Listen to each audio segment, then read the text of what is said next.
Pak Agus, Pak TBH ya, I have a bad news Pak. Jadi saya itu diminta ketemu Pak Rosan di tengah-tengah pergolakan ini mau menuju ke sini.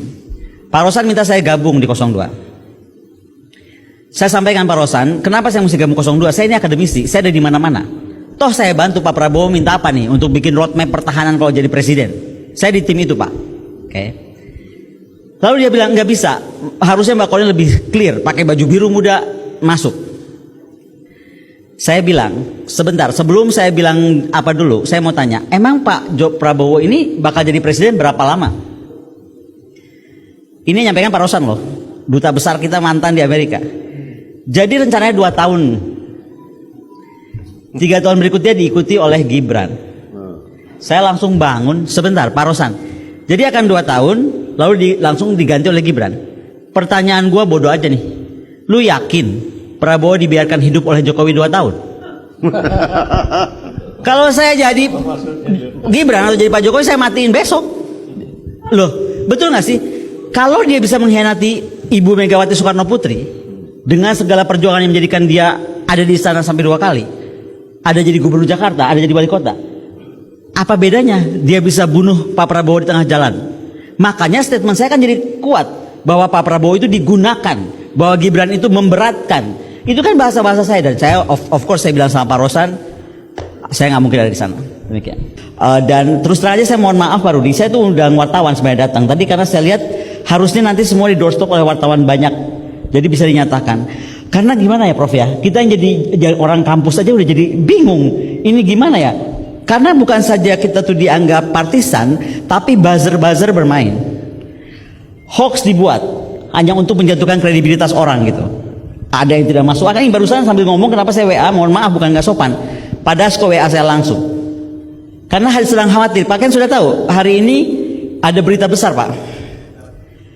Buktinya saya belum tahu betul atau tidak, tapi ini berita dari Uni Eropa bahwa pembelian Emirates walaupun batal, tetapi pembayaran 7% komisi sudah diterima cash. Itu sudah rame di Uni Eropa Pak. Yang mengangkat berita udah bukan berita ini, international news. Siap. Jadi barusan Pak Dasko bilang, kakak tolong itu kan belum confirm. Loh, gue nggak bisa stop, itu di dunia internasional. Ini bukan pamannya Gibran yang ngeluarin berita. Kalau paman Gibran bisa di stop.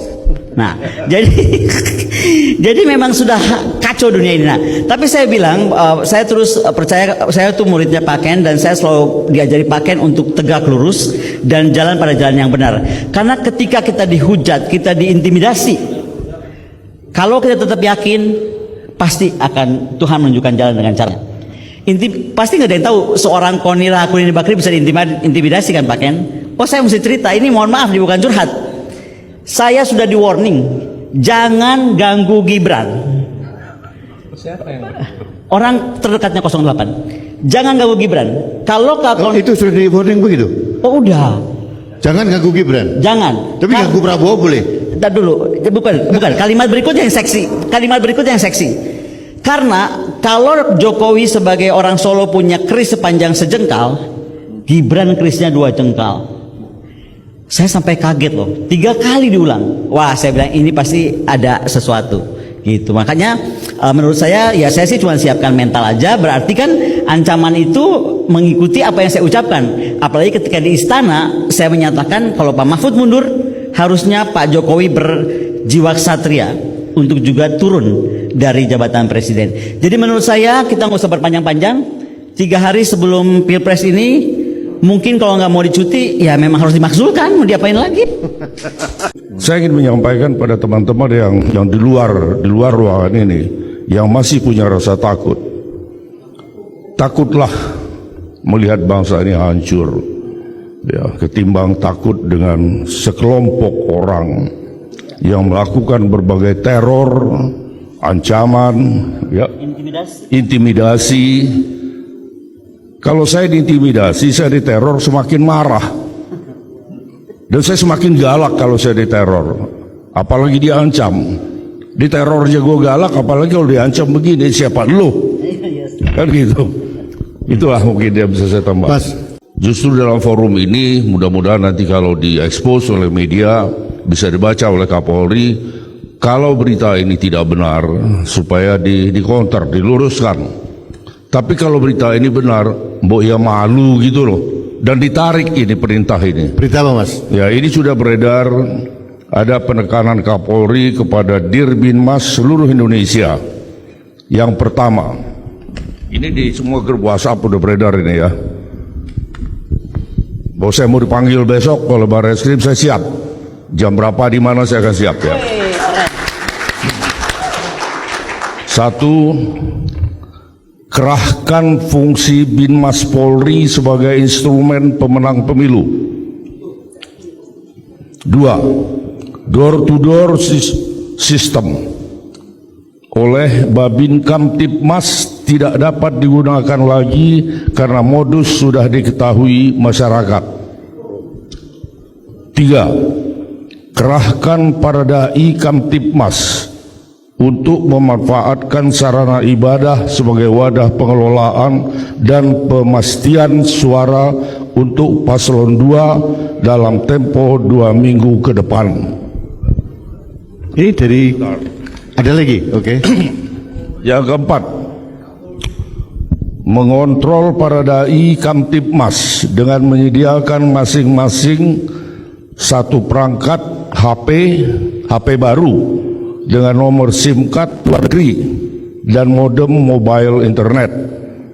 Yang keempat, meminta bantuan dana dari para pengusaha BUJP dalam kurung Badan Usaha Jasa Pengamanan yang merupakan koleha Direktorat Binmas masing-masing wilayah, disertai dengan foto ini.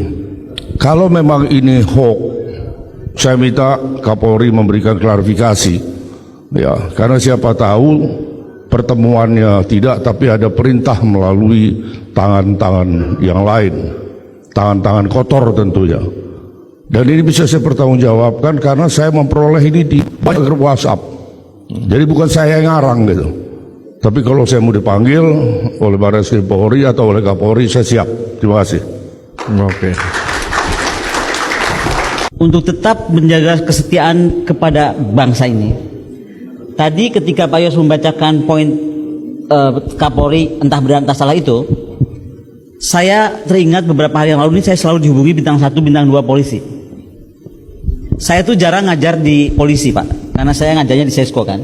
Tapi di Sesko tuh selalu ada polisi. Di Sesko AL, AD, AO. Mantan-mantan murid saya ini sekarang udah pada bintang-bintang minta ketemu. Kalimatnya sederhana, Pak Ken. Mereka marah karena contoh waktu presiden datang dengan dia dihadang oleh PDIP kalau nggak salah ya, apa namanya yang bawa banners itu loh semua. Oh, Gunung Kidul. Ya, Gunung Kidul. Gunung Kidul, oke. Oh, bukan Gunung Kidul, yang kedua, yang pertama, yang akhirnya Bu Giriana mengeluarkan tanda 2 itu. Solo Tigo. Solo Tigo ya. Iya, Solo Tigo. Itu yang polisi yang menemui saya bilang, saya nggak sebut namanya, dia bintang 2 sekarang. Dia bilang itu saya marah karena setelah itu diganti Kapolresnya. Diganti Kapolres? Diganti dengan ucapan mulai hari ini tidak boleh lagi ada, dan jadi pelajaran nggak boleh lagi ada kunjungan presiden atau 02 lalu didatangi atau disambut oleh paslon lain. Jadi dia nggak sebut 01, 03 tapi tidak boleh. Jadi banyak yang mereka juga marah sebenarnya, tidak tahu mesti berbuat apa. Itu kenapa saya ada di sini tuh dengan segala hormat saya minta betul. Karena di sini ada mantan kepala staf, ada mantan pemimpin di TNI, tolong deh adik-adik itu diraih, karena mereka tuh sedang bingung sebenarnya antara perintah atasan Kang TBH, ya kan, perintah kan komando ya kalau tentara sama polisi, tapi antara juga langsung dipindahkan. Nah, dari adik-adik HMI, jaringan saya itu HMI banyaknya di seluruh Indonesia. Kalau di Sumatera Pak TBH itu yang digunakan Dandim, Angkatan Darat justru. Itu kenapa 2 hari yang lalu saya langsung menghadap Panglima TNI. Saya WA beliau, saya minta waktu. Saya bilang, Panglima, saya cuma mau titip aja satu lah, jaga negara ini. Karena saya sebelumnya bertemu Sultan, dan saya kan orangnya suka kepo Pak Ken. Saya bilang, Sultan, ngapain presiden mau ketemu Sultan diterima? Ternyata Sultan bilang, saya harus terima karena presiden komplain tentang satu hal, kenapa UGM bersuara. Yang kedua, Sultan jawab dong, ya itu mahasiswa akademisi dan itu hak mereka untuk berbicara tentang kebenaran.